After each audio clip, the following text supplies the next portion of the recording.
Hey man, let's keep going. Sometimes you gotta go 3 or 4 rounds before you enter into your championship, before you enter into your arena of expertise. Because life is about the measure of entering in. How you enter in, how you interact when you enter in, how you realize when you enter in. These cultivate a system of trigonometrical power. The entrepreneur spirit, we're going to go deep into the cycle. Because I need things to shift, and I need them to shift now. Expectation on God, dependency on God, worship on God, praise on God, service on God, ministry on God, word on God. These are things I've learned how to do without having to overthink. Before, I would have to strategize, check my schedule. I had to go through years of understanding in all these departments. But as I begin to get a master's degree, or I begin to understand these departments, I begin to operate in them freely. I begin to realize how important, how significant, how they are the building blocks of my DNA, my life, my creation, my existence, my anointing, my freedom, my fulfillment, my power. I realize they are the pinnacle of my call. They are the reason why the weight maintains. I just realized to the highest degree of how vital and important all these words are that I'm speaking. So I've learned how to stay in the meditation upon them. I've learned how to be yielded to them. I've learned how to seek them. I've learned how to pursue in the suit of them, the agriculture of them. Okay, so I get the outcome from the income, and I get the realization from the source of the realizer. Okay. We don't move too far away from God. In life, we're always moving far away from our Eden, our God. Okay, but we've learned how to stay in Eden, stay in God, stay in obedience, stay in His word, stay in what He said, and don't move. We always think that the grass is green on the other side. I got to move 100 miles. I got to travel 100 miles. I got to go to Dallas. I got to go across the world. I got to do that.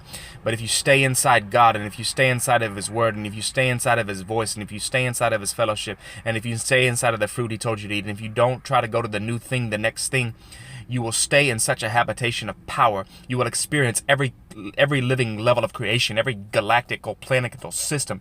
You will experience every rhema word that could ever be spoken. You will experience the awe and the entirety of God. So you have wholesomeness because the entirety, you're loving your family, you're in all principles at one time. This takes a little bit of work. But once you cultivate this, your destiny, your empire, your crown, your being, your spirit, your soul starts to shine brightly to the point where He arises in that brightness. He envelops Himself and rejoices in that brightness. I believe that God has deposited things all in this earth, and He's looking for His return. He's looking for His investment. He's looking for His reward. God's reward is not heaven. He is God. He can create all the heavens He wants to dwell in for the next 7 trillion infinite years. His reward is inside of us. His desire is inside of us. His completion is inside of us. So as we minister, as we speak, as we live tuned to His word and do His work, He becomes so excited. Okay. The sun is shining today, and so are we. You're going to get a breakthrough, spiritual transformation. You're going to go to the next level. We're going to go together. Okay. I realize life isn't about how many views you have on YouTube. You can advertise your channel and get millions of views. That's what people are doing now. They're trying to cut off other people. Let me tell you something right now. That does not matter. Never worry about how many views you're getting, or you'll begin to detemporize, dematerialize, demote the potency of what you're going to walk in.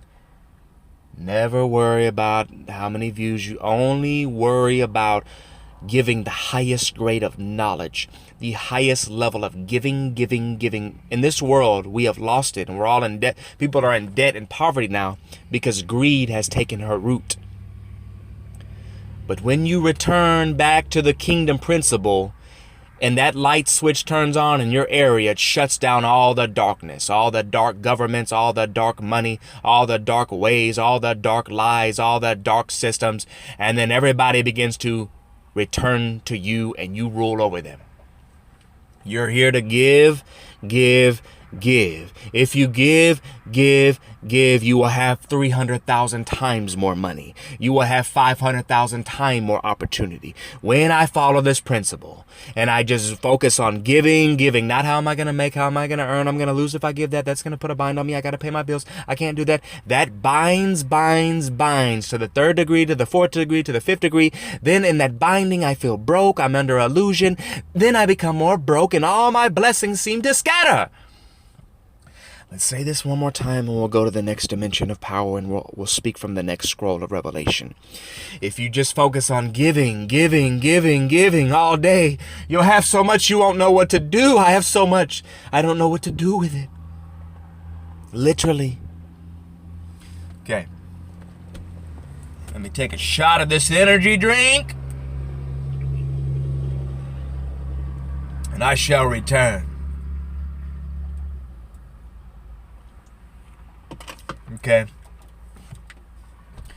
What is the next scroll that we shall speak from, my Lord? Now, I want to speak my word until I feel the presence of God. Because I like what my pastor was teaching me. If you're doing anything outside the presence, it's pretty much in vain. It can be from your gift. It can be enthusiastical. You can have a great vocabulary. You can have skill sets and momentum sets built up, but if you're not ministering from the presence, it's really in vain. So when I learn that, I try to make sure that I'm in the presence and I'm flowing from the presence. And I'll begin to feel that presence get stronger and stronger. It might take an hour, it might take 2 hours, it might take 3 hours.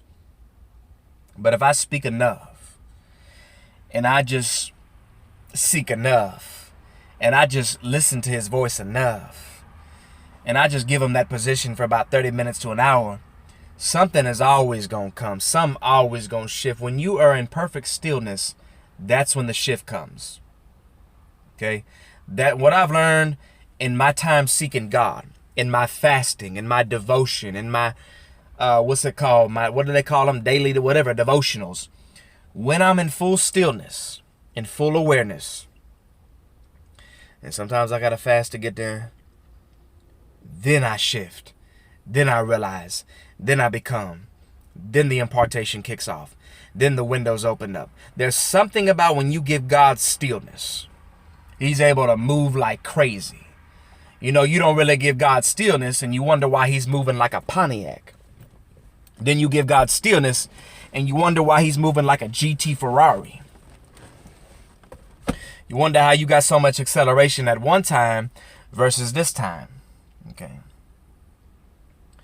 Because that acceleration and the double acceleration, if I'm watching men, if I'm in the wisdom, then wisdom is always going to be twice. Wisdom's going to redeem my filthiness. Wisdom's going to redeem my lack. And wisdom's going to be the one that gives me the riches, the honor, the double impartation, the power to get wealth. So if I'm staying centered in wisdom, so whenever I feel tired, I say, you know what, I'm not going to play a video game. I'm going to go listen to this audiobook. You know what, I just woke up in the morning. I'm not going to play that video game. I'm going to listen to this audiobook. You know what, I'm going to sleep. I feel like I haven't really done nothing. I'm kind of feeling, I'm going to listen to this audiobook and give God my stillness. The more I exercise that habit, I get wisdom will never let you down. She'll never disappoint you. She'll always impress you. She'll always awe you. She'll always lead you in the path of peace. She'll always call you to drink from the hidden honey and sap of God. She'll always cause you to be redemptive in power. She'll always cause you to inherit wealth.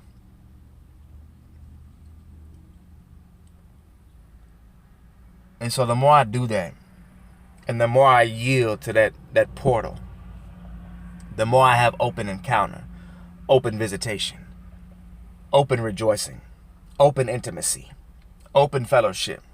Because you know how you have in fellowship, but your mind closed? Or you in the meeting, but your mind closed? But when you in the spirit and your mind open, everything is available to you. And you really surpass the people that had the closed mind.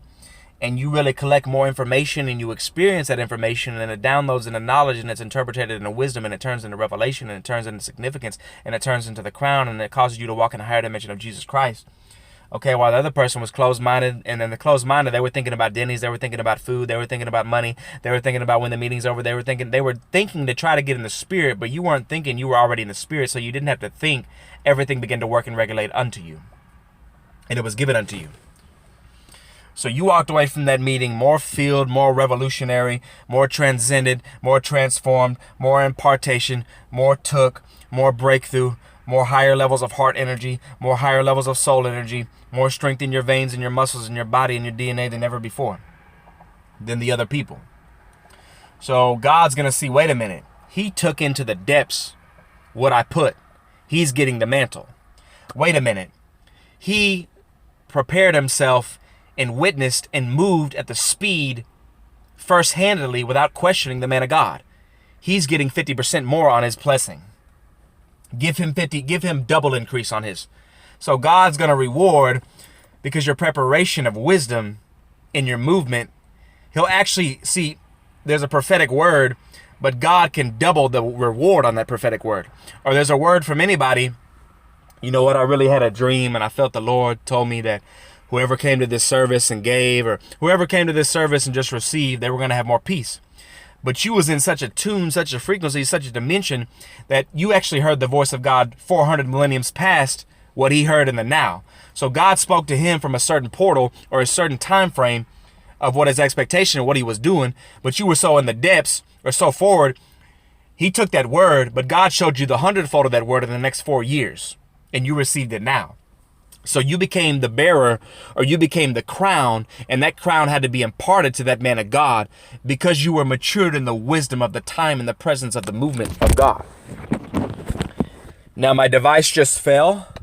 I'm going to pick it back up and put it right back on my steering wheel. And we're going to keep going until the lights shut off.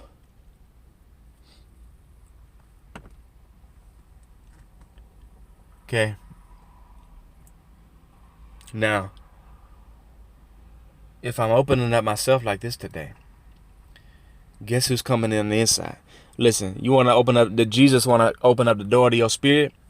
You know what you do? You don't make him knock. You want Jesus to come dine with you, but the problem is you keep making him knock. You want the Lord to come sup with you, but you make him cook his own food. You got to learn how to prepare yourself. Prepare the meal for the Lord and then invite him in. You got to learn how to open yourself up and then invite him in. You know how many times you invite God in, but you closed? Don't even realize it. You shut down, don't even realize it. Okay, so you got to prepare your vessel to be in the opening of the winds and streams of eternity. Then you give the invitation. Then God will see the opening. Then he will enter in and sup with thee. Now, when God sups with thee, look, have you ever ate some rice that Jesus cooked? Or not even you, look, you cooked the rice. You cooked the pork chops. You made the banana pudding. But his hand put the blessing on it. And the liquid turned into wine. It turned into intoxication. It turned into celebration. It turned into rejoicing. It turned into the sound and the voice of the melody of heaven. So we witnessed something inside. We took what we witnessed, and instead of saying, well, I'm going to preserve that because they're not going to understand, we took what was in heaven and we put it, the sound, we put it into a sound. We put it into a book. We put it into an audio tape. We put it into a t-shirt. We put it into a formula. We put it into a WhatsApp. We put it into a Facebook diagram. We put it into a YouTube segment. We put it into a thought process. We put it into a mental thinking pattern. We put it into existence. We put it into the sap of the trees. Inside your body is the richest mine in the universe. Not Pluto, not Neptune, not because they have hydrogen 3, whatever that stuff is called, not because they have sun rays that can cause us to have free energy for the next 400 million years, not because Jeff Bezos and multi-million dollars and they can send spaceships The most valuable substance, the richest mine that we should be looking for in the galaxy is inside you and me.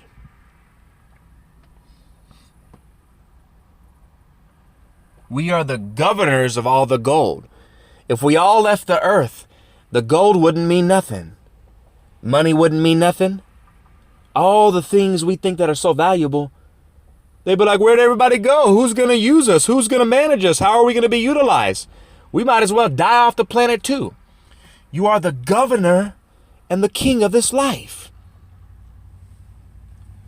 The most valuable thing, and I just, it's been 10 years. I've been seeking God. And I'm not religious. I love Jesus. Jesus is my God.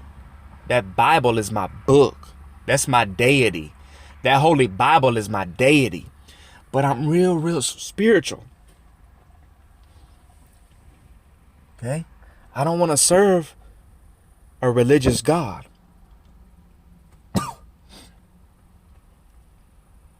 Okay?